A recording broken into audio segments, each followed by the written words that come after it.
Thank you again for joining me on the Sutherland Report. One of the incredible privileges I have of doing this is the people that I know and the people I meet and the discussion that we can then have. And I now have the privilege to introduce to you again Karen Harradine, who is an incredible journalist, commentator, who regularly is big contributor to the Conservative Woman, an amazing effort that they are due to push against all the tyranny. Karen, welcome. Thank you. Thank you for inviting me back onto your show, Mark. Not at all. Not at all. It's an utter delight to see you. And as I say to you off camera, and I'll say to you now, your voice is extremely important. What you write and you've written for a number of years is extremely important because of your insight. And like all of us, we have life experience that we bring, and we look back and we think, wow, I can draw on that and that and that. So thank you. Karen, let's get into this. I do want to get onto your piece where you have commented on the Epoch timepiece about UNRWA, etc. And when we mention UNRWA, we have a wonderful new definition, which was posted by a note on a particular clip. Oh God, that was brilliant. That was brilliant. We call it the United Nations Rocket Warehousing Agency. That is what our definition probably sums it all up. That sums it all up. Karen, what are your reflections on the fact that South Africa has decided to take Israel to the international court, which has been unfolding over the last few days and is now unfolding? What are your feelings about that? There's several things with regard to this. One, the ANC has a long history of cozying up to anti-Semitic organizations like the PLO and Islamists and the IRA as well. You know, when Mandela was inaugurated, Gaddafi was invited to the inauguration, so was Yasser Arafat and the PLO. You know, there's a long history there. That's the first thing. The second thing is that don't forget that South Africa is up to its eyeballs in debt to the BRI, the Belt and Road Initiative, China's economic colonialism. China and Iran signed a 25-year agreement in 2021. Part of the BRI, China buys oil from Iran cheaply and invests in Iran's infrastructure, which is part of the BRI. So we have this new growing alliance between China and Iran.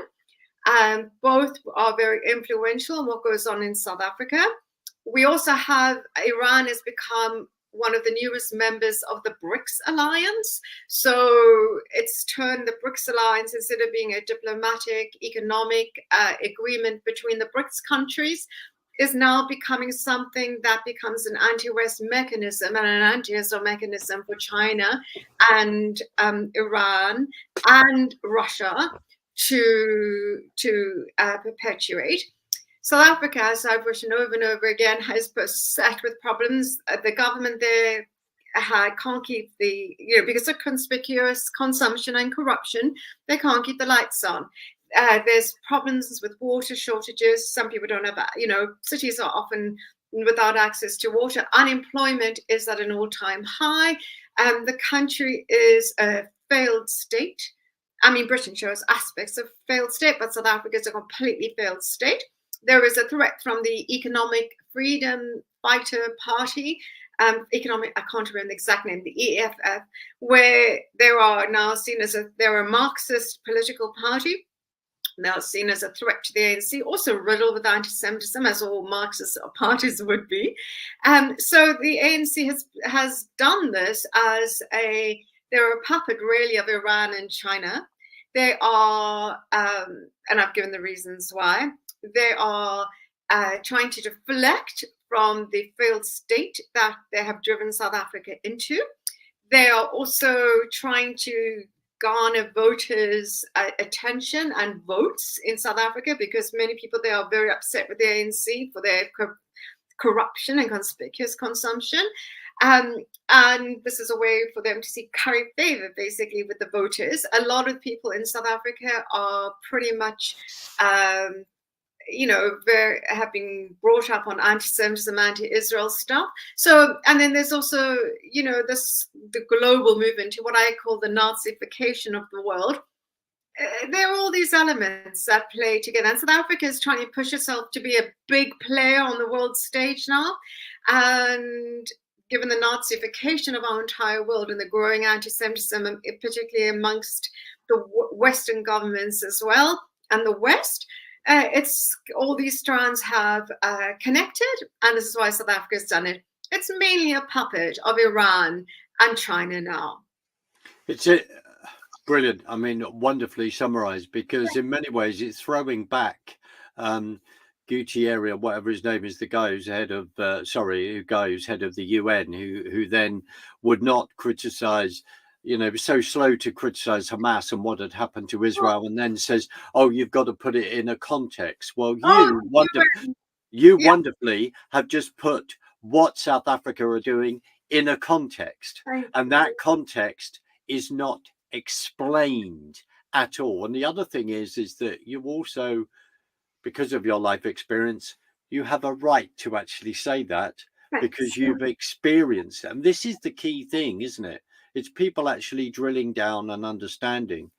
Do you, and I know we were talking about this off camera, you were saying that really people have no idea of the influence of China, the effects of policy in regard to Iran. What say you? I mean, China has played the long game. In a way, you have to admire them. I mean, they've conquered the West without firing a single shot. The BRI is completely pernicious. They are brutal colonialists in Africa. They have long been threatening the security of countries in the South China Sea, something I've written about as well, particularly Taiwan. And we know what they do with Hong Kong. I think very much that, as I've always pointed out, the lockdown propaganda from China collapsed Western society and our economic society. We know this is part of Agenda 2030. If you look at it in the context that the UN is dominated by an Islamist bloc, by China. Iran is very influential. Iran is now the 9th biggest donor to the World Health Organization. I mean, these should terrify people, particularly since we know that we're on the march to Agenda 2030 run by the UN and its subsidiaries like the World Health Organization. So China really plays China's interests and wants to dominate the world, and has seen where the writing is. And the West is so weak. We're governed by treacherous, weak, dim-witted lunatics, is the only way I can describe them. Israel is the scapegoat, and we'll come to that. China and Iran are new best friends, and there are new superpowers. So all of this is extremely concerning. Every time a person buys a COVID test or mask, this is what made me so angry when these were made mandatory. They are enriching the Chinese regime, the Chinese Communist Party, who, I mean, this is it's extraordinary to me. They imprison Muslims in concentration camps. They persecute all the Abrahamic religions in China. I've written on all of this. They are new best friends with Iran, who is one of the most evil regimes in our world today, and a huge threat to the safety and security of all of us. I mean, it's extraordinary watching this, and people they either don't care, or they like to go down propaganda rabbit holes or anti-Semitic conspiracy theories. They are either oblivious, or they want to blame everything on the Jews. I mean, it's unbelievable. And when you do that, when people blame, the Jews, Israel, Zionists, whatever words they want to use, what they're doing is they let in the real culprits off scot-free.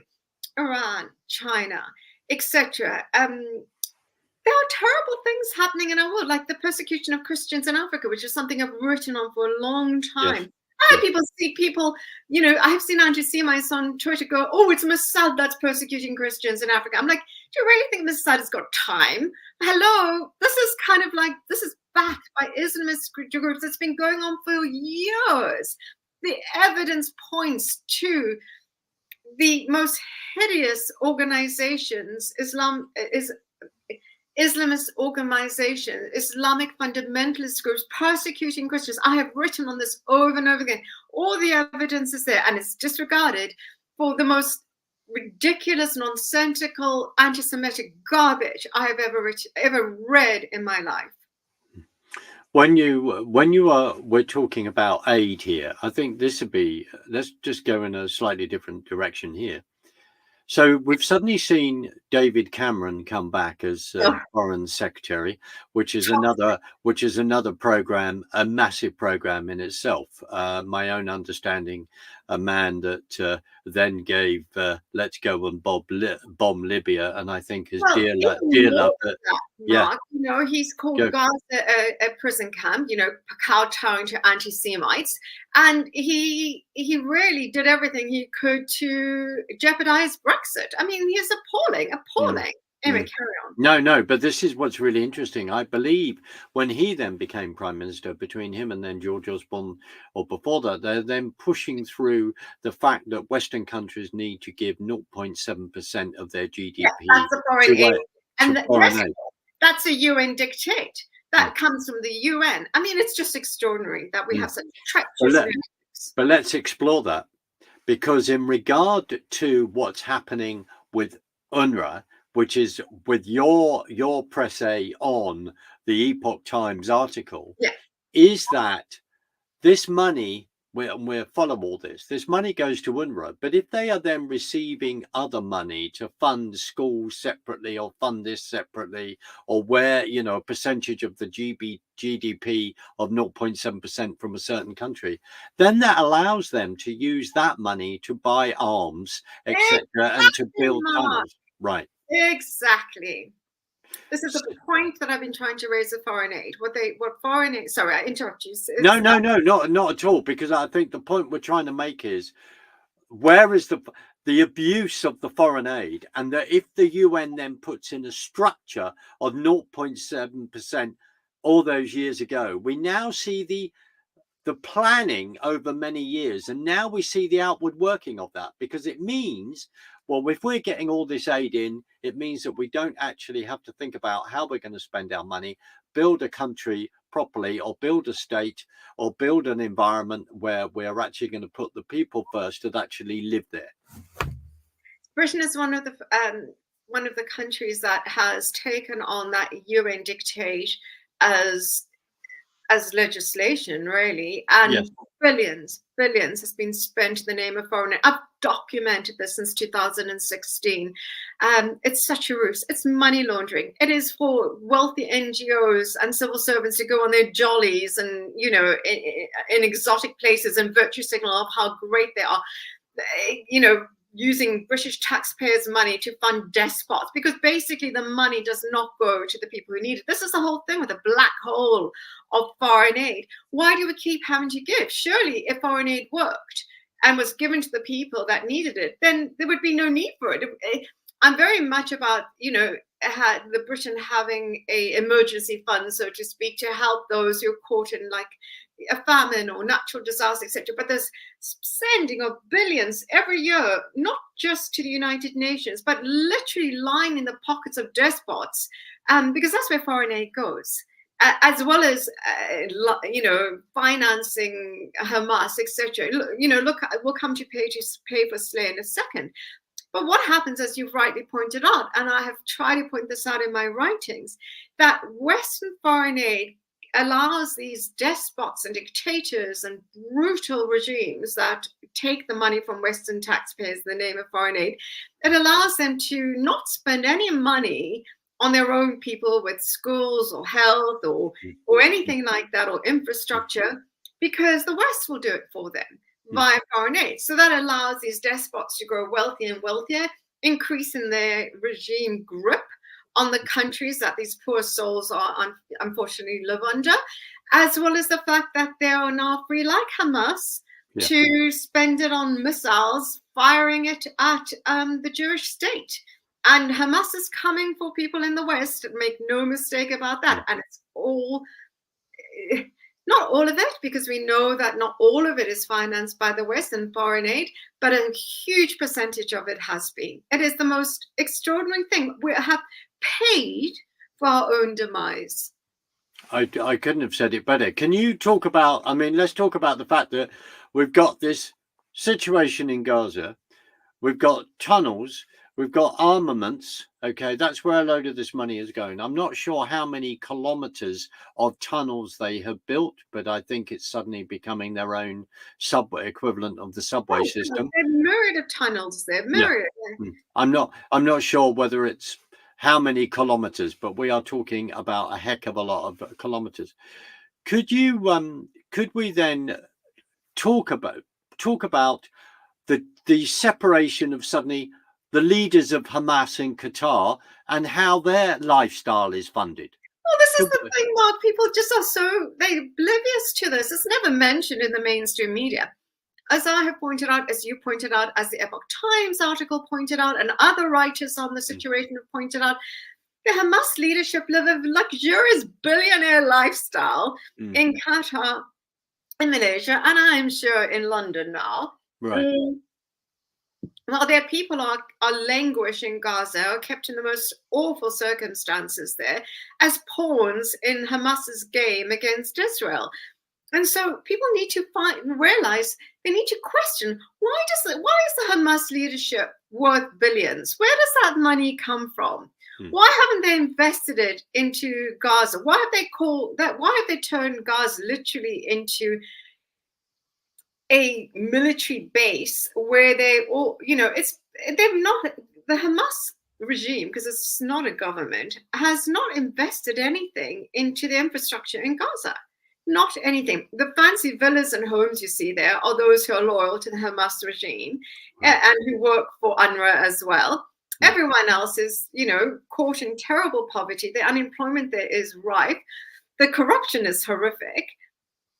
Where does all the money go? Billions have been sent to Gaza and the West Bank, to the Palestinian Authority and to Hamas. Where's all the money going? Because it's not going to the people of Gaza. It's not going to the people of the West Bank. It is going into the pockets of the Hamas leadership, of the Palestinian Authority leadership. And we know there is this heinous scheme called pay for slay, where the Palestinian Authority and Hamas leadership will give a monthly salary to those terrorists who have tried to murder Israelis or commit a terrorist act in Israel, now in prison in Israeli jails, and their families are given a monthly salary from the Palestinian Authority and from Hamas, meaning that these terrorists and their families have been paid to slay. And it's not just Jews who are victims, Christians and Muslims in Israel as well, victims of their terrorism. And where do they get the money from? Iran, financed by billions from Biden and Obama. Hezbollah, who's an Iranian proxy with their drug trade in South America. Western foreign aid in its many guises, including the Iran deal and United Nations and its subsidiaries that the West pays billions to every year. And little foreign aid, like the money is siphoned off by Hamas to pay for their missiles, to fund their leadership in nice villas in parts of Gaza, and for the billionaire lifestyle of the various Hamas leaders in Malaysia and Qatar. And people are like, oh, Israel's so bad. It's just extraordinary to watch. Well, let's just have a quick reminder of geography, and please help me out. If we look at North Africa, all the way across North Africa, go through Morocco, go through Libya, then we get, of course, Tunisia, then to left, and then we go through Egypt. I've named all the, Sudan, Ethiopia. There's all these Muslim countries, and then we're going up, and of course, then Iraq, Iran, Syria, and Israel is this little country, the size, the equivalent of New Jersey in America, the size of the equivalent equivalent of Wales within the UK. That's it. And just to remind everybody that when people are singing from the river to the sea, it means we want genocide and to wipe out. Exactly, Mark. And I want to reflect on this with you. How have we reached a point where the despicable acts of October the 7th, and I have seen 1 minute 40 seconds of the footage that the Israeli government have then got out to various embassies to show people what's going on, and then to get journalists in. And you and I have witnessed journalist comments afterwards, for argument's sake, like the incredible Douglas Murray, etc. I was invited to. There was an opportunity to go down and watch some of that. I haven't done that. But what the point I'm making, how have we reached a point where people were denying, going, oh, I want more proof. Oh, this didn't happen. How have we reached a point in the journalistic discourse, say on the other side, where they are refusing to face facts? And I don't want to go into the description of some of those acts because they're appalling. But I will say this: when we are seeing bodies in the back of trucks, Hyundais or whatever, driven through into Gaza and everyone's celebrating, etc., let's not forget that citizens also followed Hamas, crossed over, took hostages, and there was this comment about them selling those hostages back to Hamas. How have we reached this point of utter denial? Because it sounds like an awful thing that's happened in the past. Sorry, I'll stop. In regard to Holocaust denial, this is, how come we've reached this point? What are your thoughts? Anti-Semitism, as the late Rabbi Sachs said, is a virus. And if it's not tackled, it does proliferate and grow and expand. Anti-Zionism is the latest version, our century's version and last century's version from the 1960s onwards of anti-Semitism. People are proud now to be anti-Semites. It's a perfect storm. We look at the far right and their fascism. I see it all the time, but the far right is responsible for anti-Semitism as well. Jews taking over the world, etc., whatever it is. Then we look at the left and their unholy loving with Islamism.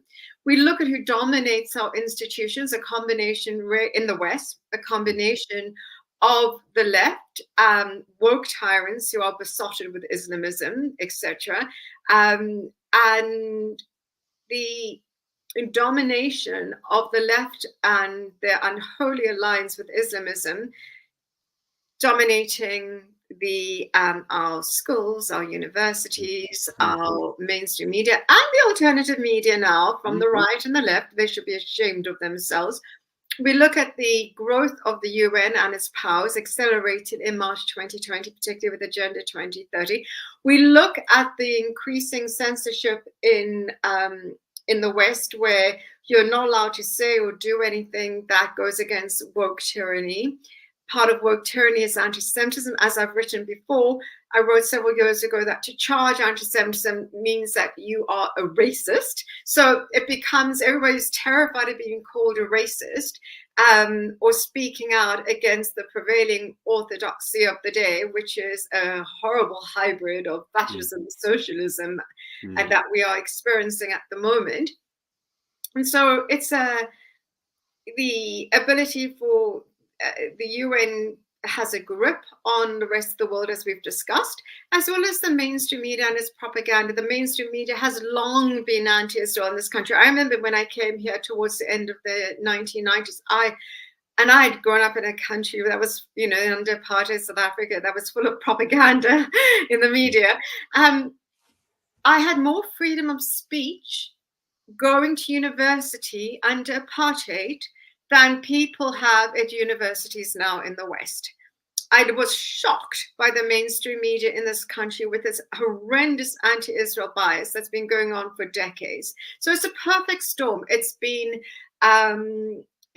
tolerated, it's been proliferated, the whole inflammation of anti-Semitism under Corbyn's Labour. That didn't help. That was absolutely horrific. But what has happened now, what I'm seeing now, is some people not even bothering to cloak themselves in the so-called fig leaf of anti-Zionism. Right. They are out and proud anti-Semites. You know, I saw that video several months ago, one of the pro-Hamas marches with that idiotic, dim-witted girl screaming, "Kill the Jews." She was recorded. Was she ever arrested? Was she ever criticized? It is open season on Jews, and people are proud of it. They are proud of their anti-Semitism. Before this happened, even under Corbyn's Labour leadership, there was a certain sense of shame that some people had about hating Jews. Now they are proud of it. So it's been a perfect storm, all coming together. I blame our civil servants. I blame our politicians as well for capitulating. I mean, David Cameron, absolutely one of the worst.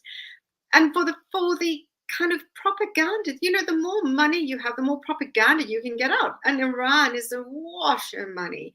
Our mainstream media is financed, from example, like Qatar Airlines that finances Sky News. I mean, this is, you've got to go with the money. I mean, it makes me laugh when people go, "Oh, Jews control the media." If you really did control the media, do you really think we'd be reading the most absolutely abhorrent anti-Israel horrific stuff, not just in the mainstream media, but the alternative media as well, and blood libels and tropes and lies? I mean, it's been a long time coming. It's a perfect storm, and anti-Semitism is now trendy. Wow. Could you give me a definition? Sorry if it sounds like a stupid question, no, but could you give me a definition of a blood libel? Of course. I mean, basically, it is accusing Jews of killing others for pleasure. It's got its roots in the medieval blood libels that we saw, where Jews were accused of killing children. Happened in Norwich. It happened in Britain. That gave rise in the medieval era to the term blood libel. But Jews were accused of killing non-Jewish children to make blood for matzah, unleavened bread, for Passover. That's the root of the blood libel. And it's been proliferated and transformed into various guises over the years. I mean, in the Middle East, there have been various blood libels that have led to the slaughter of Jews. I've documented this not only in my own writings, but in my writings with Prof. Norman Fenton, where the origins of the blood libel come in. We see it with the mainstream media all the time. We see it with conspiracy theories, all anti-Semitic conspiracy theories all the time, that Jews are killing non-Jewish children. All, you know, these are blood libels. I mean, the very fact that the mainstream media, the freedom movement, assaulted anti-Semites like to proliferate the idea that Israel is killing Palestinian children just because they want to, just because Hamas says that's happening, is a blood libel. We know that over and over again, what Hamas claims that happens in Gaza when there's a war between Israel and Gaza, they are disproved over and over again. They always inflame the death count. They always, most people there, most of the people that are killed by Israel in Gaza are Hamas or Palestinian Islamic Jihad operatives. Don't forget, ISIS operates in Hamas in Gaza as well. Hamas is forever inflating the figures, always blaming Israel for all this. And that is what a blood libel is, where Jews are blamed for killing others, particularly children, as a bloodthirsty sport. Basically, Jews are accused of drinking the blood of others, of non-Jews. And that is what a blood libel is. And then, of course, you know, we can then look at the Spanish Inquisition and everything else. And it is rooted in evil. And I see it proliferated all the time in the alternative media, mainstream media, in the freedom movement, on Twitter and social media. This is rooted in deep, deep evil, responsible for the death of millions. And it is horrific, horrific. Because we're discussing history, and it's really important that we go through history and we have an understanding of history. And both you and I, with your, you know, your background in anthropology, we're looking back at this and studying people group. Why have they made certain decisions and all the rest? And that is so important, profoundly important to this situation, because when people are throwing that Zionism, well, hold on a minute, let's just break this down. That's a movement that is saying for the So right for a nation state of Israel to it's exist. exactly. I mean, Zionism is really the self-determination of the Yes, Jewish people. yes. I mean, I get really irritated with the stupidity of people who go, "Oh, well, that didn't give you the right to kind of take over a country." I'm like, oh, where's your history? Where's your knowledge? Do you not know that Jews have had a continuous presence in Israel for 3,000 years? That basically it was conquered by Islamic armies, and Turkey also ruled it for a while. We were a conquered people for so long. All we did was get our land back from those who conquered us, and no one was kicked out. This is what the Epoch Times article points out. I pointed out in my writings. Many writers have pointed this out. That at the establishment in 1948 of the State of Israel, the Israeli government begged Arabs there, because there was no concept of Palestinian then. Israel was known as Palestine until 1948. Palestinians then were the Jews who lived in Israel. In 1948, they begged the Arabs living there not to leave, to stay and build the country together, because mainly Israel then was swampland. And what had happened is that in 1948, a lot of the Arab countries surrounding Israel that started the war in 1948 told the Arabs to leave Israel. Once we've conquered the Jews, you can go back. But we know that Israel won the war in 1948. We also know that at the same time, well, we know, and what is often, which I tried to point out in my article in TCW, and I've written about this before, is that almost 1 million what we call Mizrahi Jews were kicked out, expelled, forced to leave Arab and North African lands around about the establishment of the State of Israel. Almost 1 million refugees had nowhere else to go except to the new State of Israel. They were literally persecuted and expelled by these Arab countries from 1948 onwards. Where was the UN Refugee Agency for them? Which is what I ask in my piece. It is just quite extraordinary to see how oblivious people are to the history of the foundation of Israel, how tiny Israel is, how half the world's Jews live there, the other half of us are in the diaspora. There are only 50 million of us. Hitler did a very good job exterminating most of us. Basically, what people want? Do they really want the rest of us, the last 15 million Jews left on this planet, to be exterminated, to satisfy their bloodlust, to persecute Jews and to kill us? Because that is what it comes down to, and it makes me extremely angry. Well, it's not surprising it makes you extremely angry, and quite rightly, because when we've reached a situation where people turn around and go, well, if we just get rid of Israel, then all the problems will be solved. This is what they are saying. This is what they are saying. This is what opposite will happen, Mark. Because once the Islamists are finished with Israel and us Jews, they will come for Christians, they will come for Hindus, they will come for everyone else, including Muslims who don't buy into the whole Islamic fundamentalism.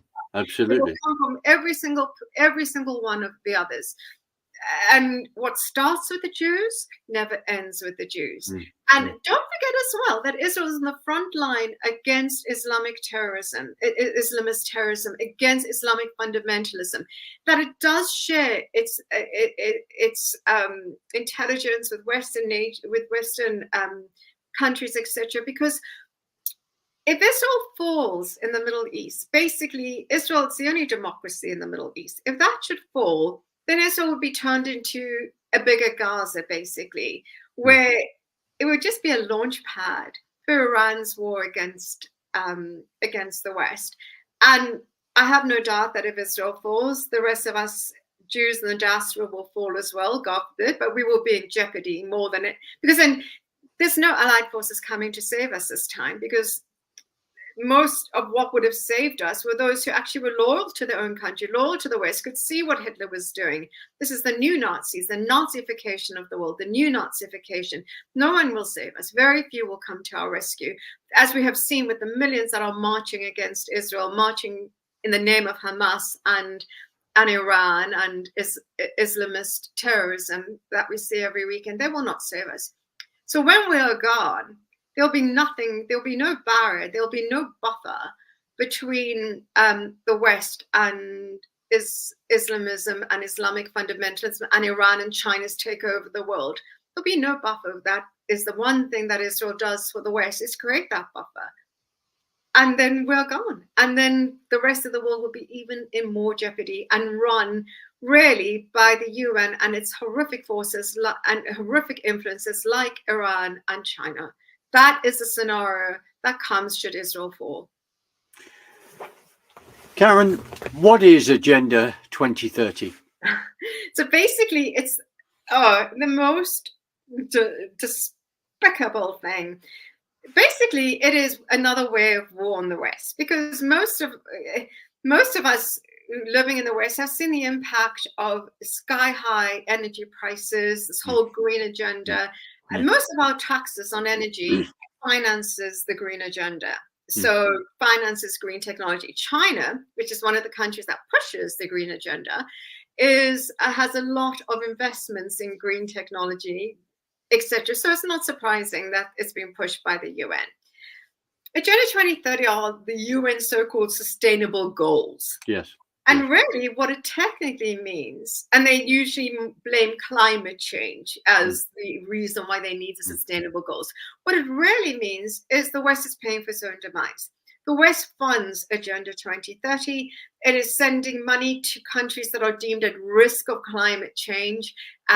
So billions, again, are going out of Western taxpayers' pocket, out of Western countries, financing these despotic regimes in the name of Agenda 21. It is also the kind of, this is one of the things that I've said in my pieces on Agenda 21, on climate change. New technology is fantastic. Green technology is fantastic. The less reliance on oil we have, the better. But the problem comes in is that only the minority will benefit from green technology, as we're seeing. We have a look at our reliance on renewable energy. First of all, we know that it's extraordinarily expensive.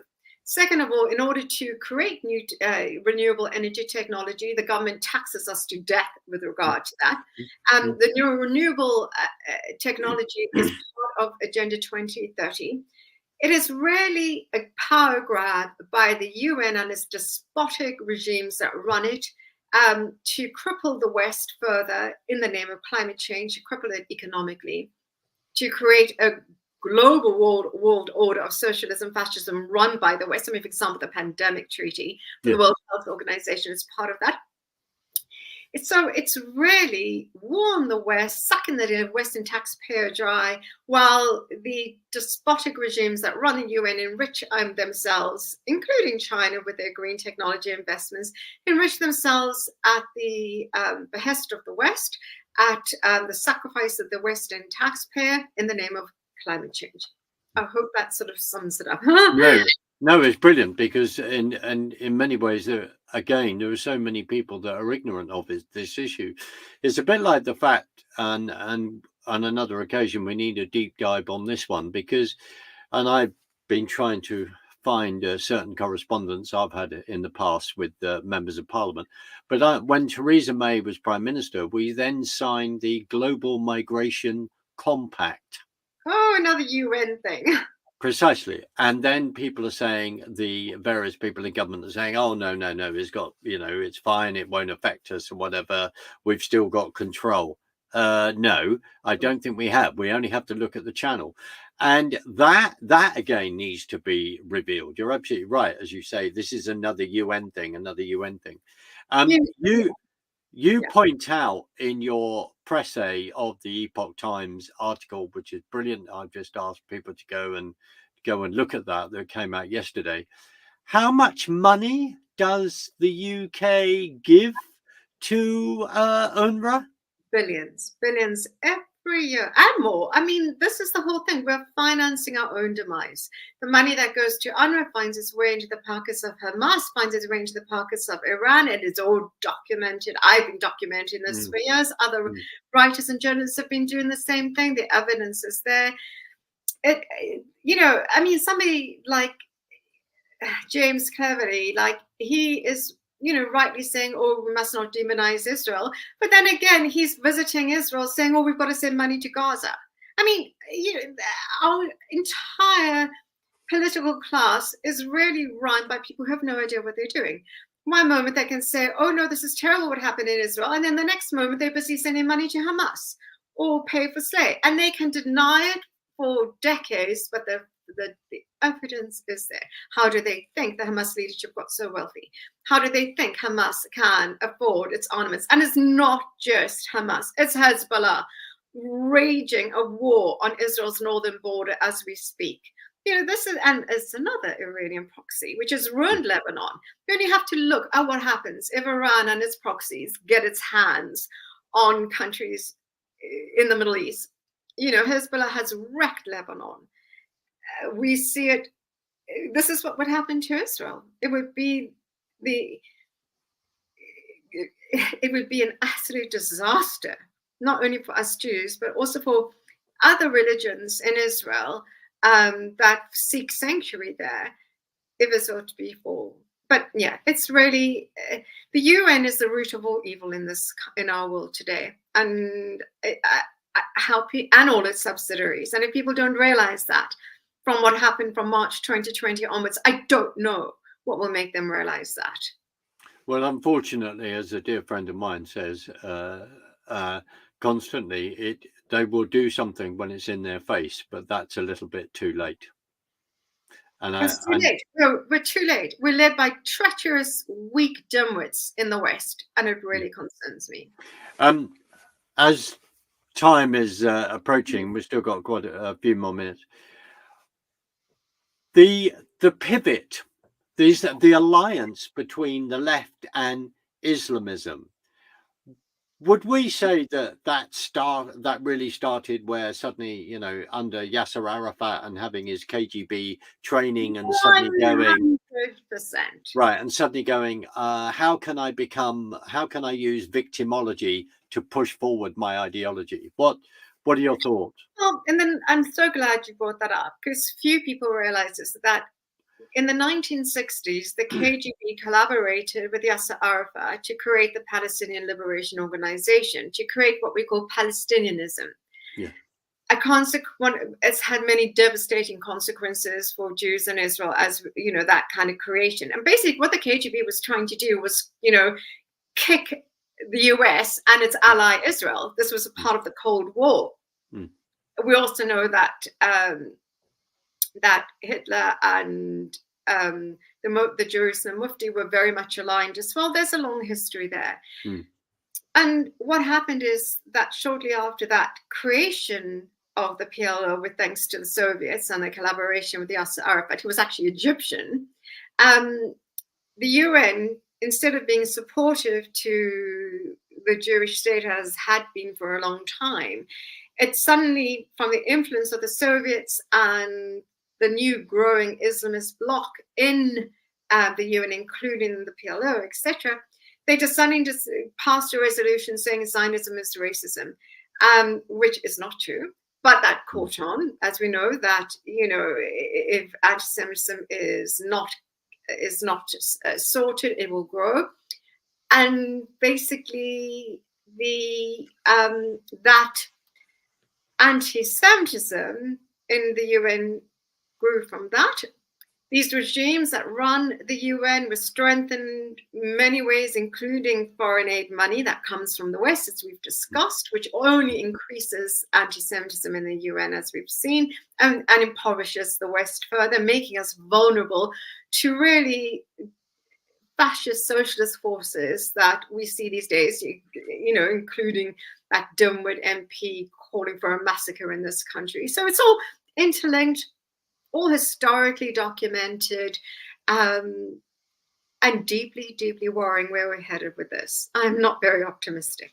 No, I hear you. And when we look at people like Bataillon and their writing and warning about dimitude and the dimitude of Europe, and then they have been talking about the way that the European Union and the political elite have then aligned with Arab states for a the EU is notorious for this. I wrote about this several years ago. They circumvented any sanctions on Iran to create a deal between the EU and Iran.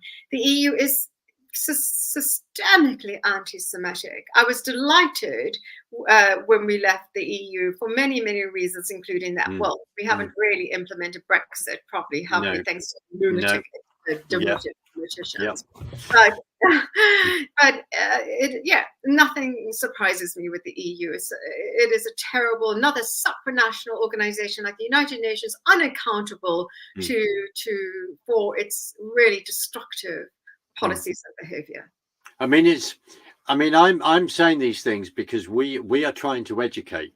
When we have the privilege of people listening to us speak and what we write, we're trying to educate, because what has then fascinated me as well is this whole thing of France involved with Algeria and literally overnight going, we're now out of here. And the way that has then given a signal to the other Arab states, this whole thing of saying, well, Israel is another colonialist power as well, so they need to go. We need to get this out. They need to get out of here. We look at how they get their opinions by observing things. And I think very much what people don't realize is that this war on Israel by Iran and its rest of its useful idiots in the West, for Iran, it's really the fact that Israel is a Jewish state and has a temerity to exist. And it is a theological war, basically, an ideological war. Israel can give as much land as it wants, give us up as much land as it wants. Iran and its rest of its Jew-hating alliances in the Middle East and in Africa and South Africa and in Western countries, it will never be enough, because Iran's reason for destroying Israel is because it's the Jewish state, and how dare Jews exist in the Middle East. It is part of their jihad against Jews. It is if they can get Israel out the way as well, it will allow them to establish a caliphate in the entire Middle East. It is also part of their war with Saudi Arabia. They want to conquer Saudi Arabia as well, another heinous regime. But anyway, that's another thing to talk about another time. Yemen is another issue with it. There's a proxy war between Iran and Saudi Arabia. If we think things are bad in the Middle East, wait till Iran, God forbid, conquers Israel through its proxies, Hezbollah and Hamas, etc. It would be even worse of a horror show. And that is the whole thing. That is why Iran is trying to get rid of Israel. It's Jewish. It's a Jewish state. How dare Jews exist? They want, we're an anathema to Iran and the rest of the Islamists. And it is was a strong nation state, and the only democracy in the Middle East, and a impediment to Iran's plans to establish a global caliphate. So what, we're just in the last few minutes of an amazing conversation, and I'm very grateful to you for it. What we've seen the division within Israel right up till October the 6th, politically, a year and a half before that, in regard to the disagreements over reforming the Supreme Court. Yes, I've written about that. Yeah. And within Israel, again, you've got the same thing. And you raised this off camera. You've got the same fight again between what we perceive as the left and perceive as the right. And I think whether it's one organization, where organizations have been a particular group of people that have been out there to actually get rid of an Israeli elected government. Whatever people think, I'll just put that there. What are your thoughts on that? Because suddenly, and Caroline Glick, which I do observe avidly, has wonderfully reported on this, where there are Israeli troops who have been given a rest from Gaza and other action, who will then put a tent outside the Knesset saying, will you let us win this war? Will you give us all that we need to win this war? And on the last couple of minutes, I just wondered what your thoughts are on that. Well, Israel's got the same issues as the US and the UK with their own lefty woke tyrants that also dominate institutions and establishments there. For example, I wrote a piece last year for TCW saying Netanyahu's big mistake was caving into the covert cult. In that I mentioned the whole Supreme Court battle, the dominance of lefty woke tyranny politics in Israel. Israel's no real different to the US and Britain, where the establishment is beset with issues from the left and woke tyrants. Don't forget as well that Israel has, within the Knesset, there's a lot of political differences. It's hard to get things done. Israel has one election after the other. There's a lot of political drama in Israel. But that's what happens in a democracy. And it is difficult because there is that lefty bloc in Israel dominating things, the woke tyrants, so to speak, like they dominate here. And also, it is difficult for Israel in terms that it's not just a war being fought on one front, but on three fronts. I've documented this in TCW, the infringement of Iran into the West Bank, Hamas and Palestinian Islamic Jihad alliance done there, Hezbollah on the northern borders with Syria and Lebanon, firing rockets into Israel at the moment, as well as the war in Gaza. So there is this issue there. The economy there is taken a dive because of the war. So there are many strands that are preventing Israel from doing what it needs to do, including that also, as we have here in the West, a bit of woke lefty nonsense. So it is not as uncomplicated as people think. There's a lot of complications, a lot of strands, and a lot of infighting that they have there. And I would also like to say that there are Arabs that serve in the Knesset. Oh, what people just realize the Arabs, Israel has Arabs in the judiciary. There's no apartheid in Israel. I mean, this is something they've been writing on for years, as other writers have too, that the apartheid does not exist in Israel. I know apartheid. I grew up under the system of apartheid. I know what it means. I know what it looks like. It does not happen in Israel. There's legislation. It's illegal to discriminate against somebody because of their race, religion, gender, sexual preferences, etc. It is written, equality for all races, genders, sexes, etc. is written in the law in Israel. Do people not understand that this is why gay Palestinians and Christian Palestinians flee the West Bank and Gaza with the sanctuary of Israel? I mean, it's just quite extraordinary, but people prefer to believe propaganda. They like to believe the best of Hamas and the worst of Israel, aka the worst of us Jews. And that is deeply worrying. Well, because it's going to challenge people, and the fact that they're going to have to take a position and they're going to have to do something about it, because it's coming, it's at their door. They need to pick the right side, because if they're not taking a position, I'm going to remain neutral. No, by not taking a side, not taking the right side, you are not being neutral, but you're siding with the enemies of the West, the enemies of what is good in this world. No, I hear you. Karen, I just want to thank you so much for joining me. Can you please inform everyone where they can find you and find your work, please? I'm on Twitter, Karen H777. Have a look at TCW, The Conservative Women. You will find me under the list of writers there. And I said, I'm not like a huge, big thing on social media. I don't spend a lot of time there, but I do document my work on social media, so on Twitter mainly. So it's there. Thank you very much for having me on, Mark. Not at all. Not at all. And as I say to you, your voice and your work are really important. Thank you. And I thank you for what you do.